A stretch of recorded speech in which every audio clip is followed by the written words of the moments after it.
तो है गाइस जय Jagannath welcome back to my YouTube channel. तो गाइस केमिति अछंती आपण माने आशा करछि भलरे थिबे। जेबे आमे बाहरलु ड्यूटी तो ड्यूटी जीवा रास्ता देखछु माने रेड सिग्नल थिला तो आमे चलिलु आमे रेड सिग्नल किछि मानुना तो रास्ता जाऊ जाऊ देखिलु जे बेकरी अछि आगरे तो भूख भी लागितला तो बेकरी को पहुंची गेलो। बेकरी रे किछि माने सब जिंस देखि मन हला टिके जिलापी खाइबाकू तो जिलापी नै गल तापर खाइबा काम एका सब सारी देखि ड्यूटी रे जॉइन हो गलो। पूरा केमती लगुच आपने कमेंट करूँ गाइस। आपको किछटा काम देखेबी देखो गाइस माने एटा हो जाओ साइड सेक्शन जो प्लेट स्पून और ग्लास एका सब रुए से माने सब सजाई के रखा है।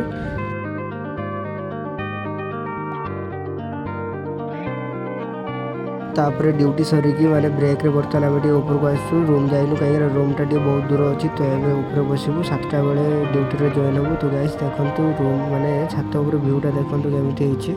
तापर गाइस राति 10:30 क्लोज होगी एवं पुणी रूम को चली आसली रूम रे पहुँची जाइए। रूम रो अवस्थाटा देखो गाइस आ गोटे झाड़खंड पिला अच्छी से मो साथी माने रोचे तो ताको भी देखो सी तार कौन काम कर देखो से डबारे सी तार जो छला पकेब सकाଳେ खाଇବା ପାଇଁକି तो मुझे टे मोर हिसाब पत्र करी केते पैसा कौन है तो ये टे जल्दी काम सारी देकी शोजा। तो गाइस वीडियो भल लगी लाइक कमेंट शेयर सब्सक्राइब करूँ। रोचे जय जगन्नाथ।